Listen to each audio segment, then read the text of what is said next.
Сонымен 1917 жылғы қазан төңкерісі нәтижесінде большевиктер мемлекеттегі билікті өз қолдарына алды. Соғыстан ұтылып шығып кетті, патшаны өлтірді.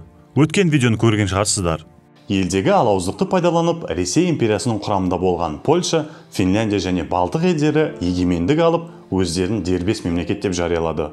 Советтер деген кім сонда?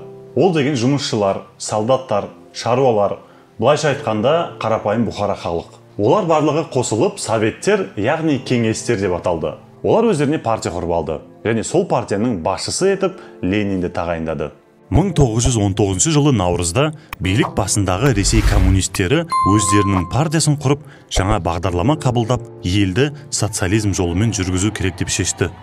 Сөйтіп 1922 жылдың 30 желтоқсанында Кеңестік социалистік республикалар одағы құрылды. Қалай 1922-де құрылды? 1917-те келген жоқ па билікке? Сонда арасындағы 5 жылда не болды? Кеңес одағы билікке Мәскеуде келді. Және ол жақта билікке келу үшін көптеген көтерілістер мен соғыстар өткізді. Соны пайдаланып, бұрынғы Ресей империясындағы елдер өздеріне егемендік алып, өз жеке мемлекеттерін құра бастады.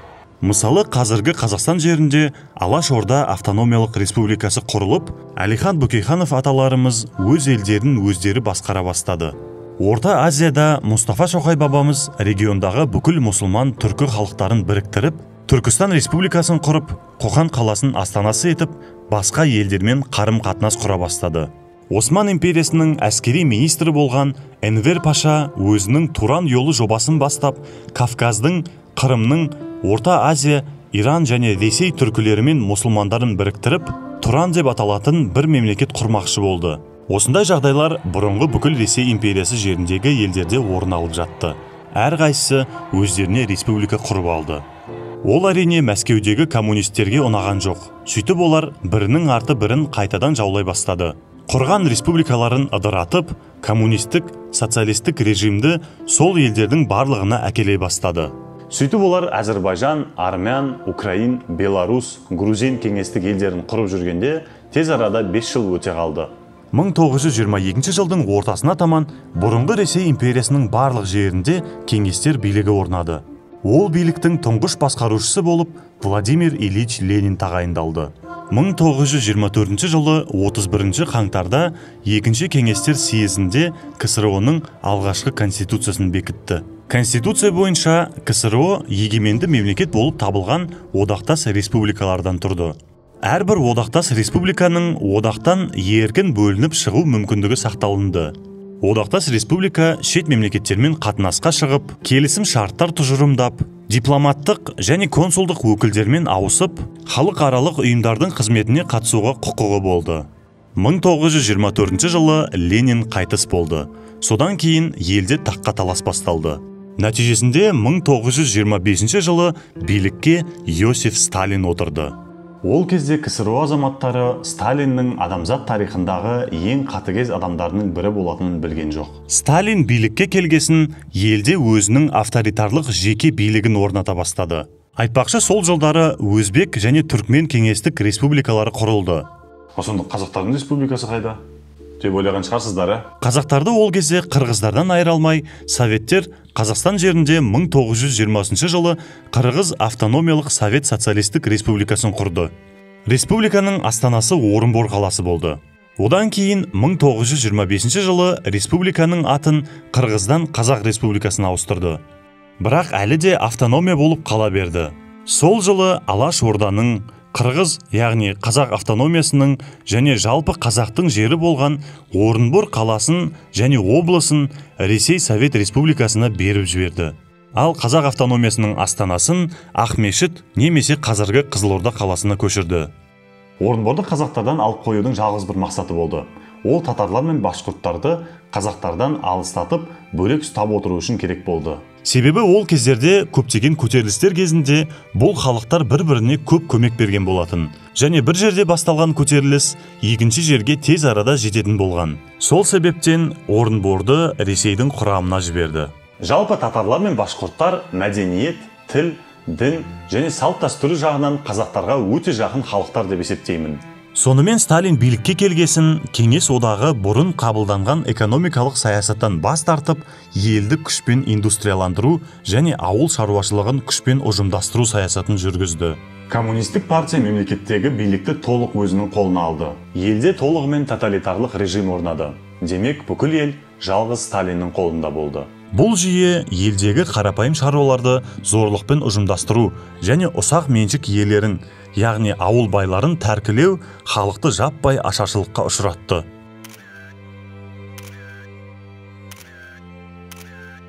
Оған қоса көшпенді қазақтарды зорлықпен отырықшыландырған қазақ халқының демографиясына айрықша қатты әсер етті.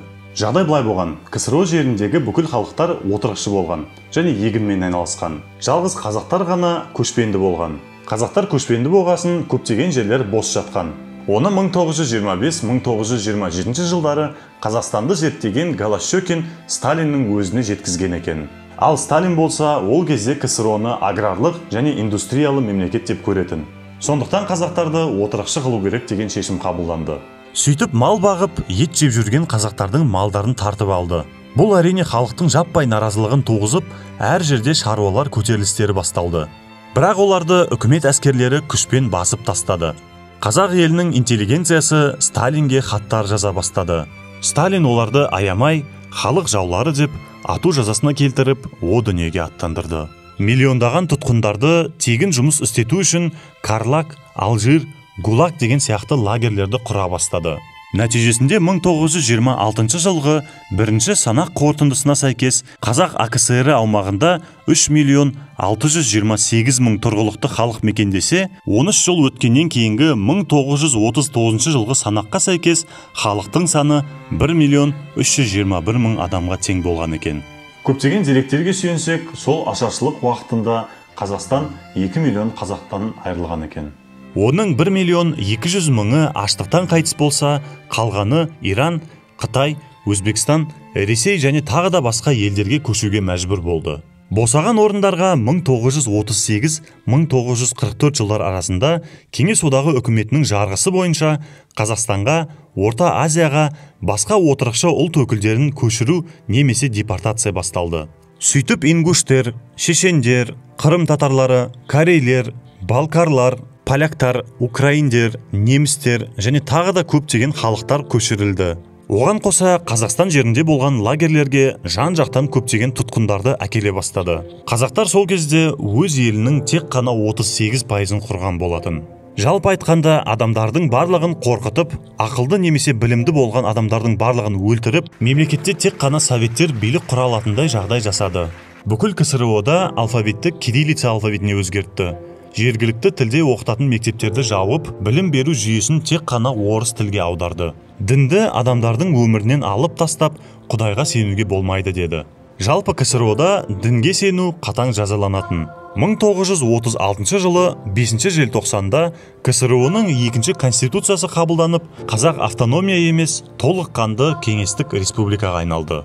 Сөйтіп КСРО-да репрессиялар мен индустрияландыру болып жатқан кезде Европада 2-ші дүниежүзілік соғысы басталып кетті. 1939 жылдың 1-ші қыркүйегінде Германия Польшаның батысынан басып кірсе, 17 күннен кейін КСРО Польшаға шығыстан басып кірді.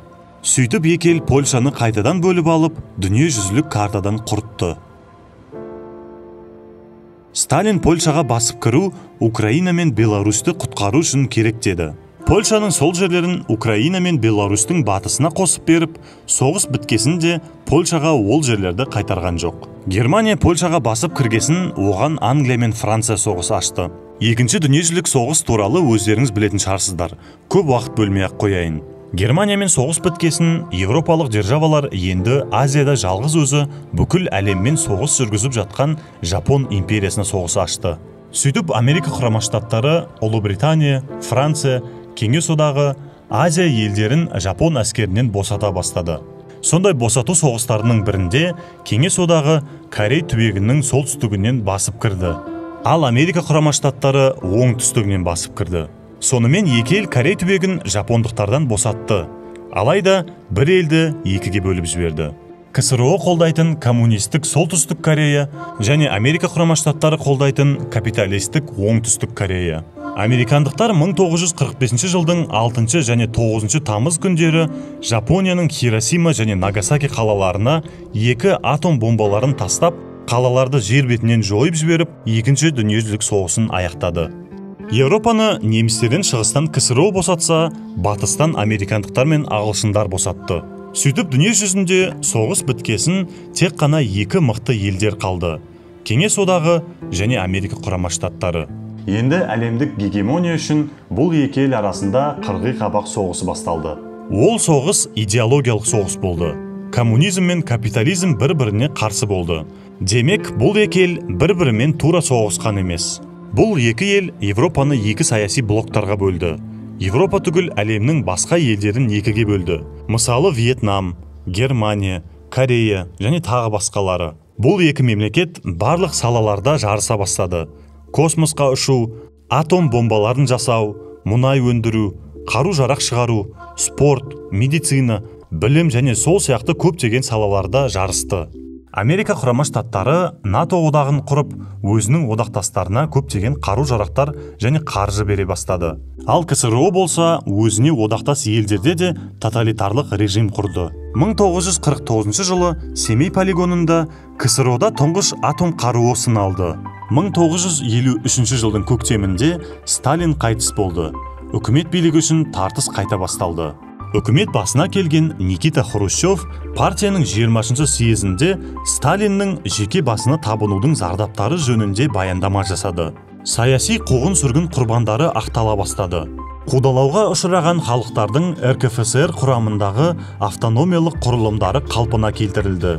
Өнеркәсіп пен ауыл шаруашылығын дамытуға үлкен көңіл бөлінді. Қазақстан мен Батыс Сібірде тың және тыңайған жерді игеру қолға алынды. 1954 жылы алғашқы атом электростанциясы салынды. 1961 жылы тұңғыш кеңестік ғарышкер орбитаға ұшып шықты. Бірақ бұл жұмыстардың барлығы тоталитарлық жүйе тәртібімен жүргізілгендіктен ішкі қайшылықтар көп болды. Орыстандыру саясатының күшеюіне қарсылық ретінде республикаларда наразылықтар күшейе бастады. 1964 жылы Хрущев орнынан түсіріліп, билікке Леонид Брежнев келді.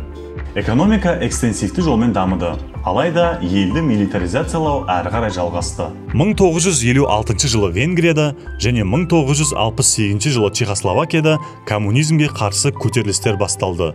Және Кеңес одағы сол елдерге өзінің қарулы әскерін кіргізіп, көтерілістерді басып тастады. 1979 жылы Ауғанстанға Кеңес одағы әскерлері кіргізілді. 1980 жылдың басында Кеңес одағы экономикалық дағдарысқа ұшырады. 1985 жылы билікке Михаил Горбачев келуімен бірге елде саяси экономикалық реформалар басталды. Кеңес жүйесін реформалауға тырысу КСРО-ның дағдарысын күшейтті. Халықтың саяси белсенділігі бірден көтеріліп, ұлттық партиялар мен қозғалыстар пайда болды.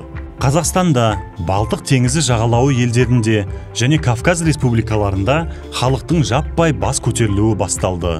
Экономика тоқтап қалды. Шахтерлердің, мұғалімдер мен студенттердің, дәрігерлердің үкіметтің саясатына қарсы ереуілдері басталды.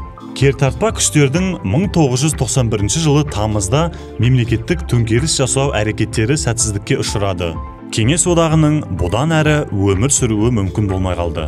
1991 жылы желтоқсанда Минск қаласында КСРО-ның бастапқы құрылтайшылары болған одақтас республикалар Беларусь, Ресей, Украина басшылары Беловеж келісіміне қол қойып, өздерінің КСРО-ны тарқатқандарын жариялады. Сөйтіп КСРО өзінің өмір сүруін тоқтатты.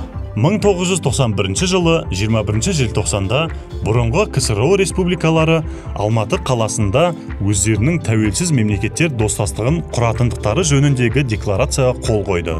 КСРО ресми түрде 1991 жылдың 26 желтоқсанында өмір сүруін тоқтатты. КСРО-ның бүкіл халықаралық құқықтары мен қатынастары, шет елдердегі мүліктері мен ақша капиталына Ресей Федерациясы мұрагер ретінде мойындалып, Біріккен ұлттар ұйымы қауіпсіздік кеңесінің тұрақты мүшесі ретінде оның орнына ие болды. Коммунистік режим құлағасын Берлиндегі қақпаны сындырып, екіге бөлінген Германия қосылды.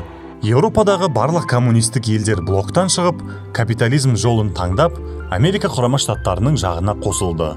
Кейбір президенттер КСРОның ыдырауын 20 ғасырда болған ең басты трагедия деп атаған болатын. Считаю распад Советского Союза огромной трагедией 20 века. Бірақ мен онымен келіспеймін. КСРО әлемнің дамуын 70 жылға тоқтатқан ел. Көптеген соғыстарды бастап, миллиондаған адамдарды өлтіріп, бір халықты екіге бөліп бір-біріне қарсы соғысқа қойған мемлекет деп есептеймін. Оған мысал ретінде Корея, Вьетнам немесе Германияны қоюға болады. Бірақ ең бастысы Кеңес одағының, әсіресе жеке Сталиннің өзінің халқына қарсы жасаған қылмыстарын ешқашан ұмытпау керек деп ойлаймын. Ашаршылық қолдан жасалған болатын, және қарапайым халықтан тартып алған малды кеңестер жоспарсыз құр-бекер құрта салды. Көптеген малға жем-шөп бермегесін қырылып қалды. Оған қоса өкінішке орай малдарынан айырылған қазақтар да қырылып қалды. Бұл деген қазақ халқына әдейі жасалған геноцид деп есептеймін. Себебі отырықшыландыру саясаты болса, онда малды тартып алғасын қолына басқа бір нәрсе беру керек еді ғой. Нан ба, жеміс ба, қандай да бір жоспар болу керек еді ғой. Аяқ астынан адамдардың тамағын алып қойғасын, адам аштан өлетінін жақсы білген деп есептеймін. Осы видеомен мен ұлтаралық жанжал туғызғым келмейді. Жай ғана өзімнің пікірімді білдіргім келеді.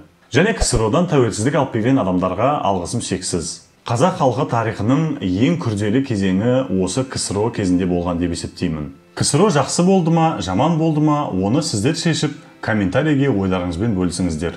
Айтпақшы, Ресей империясы жайлы видеоны көрмесеңіздер, мына жердегі сілтемені басып, сол видеоны көре аласыздар. Ал сіздермен болған мен Қазыбек, келесі кездескенше.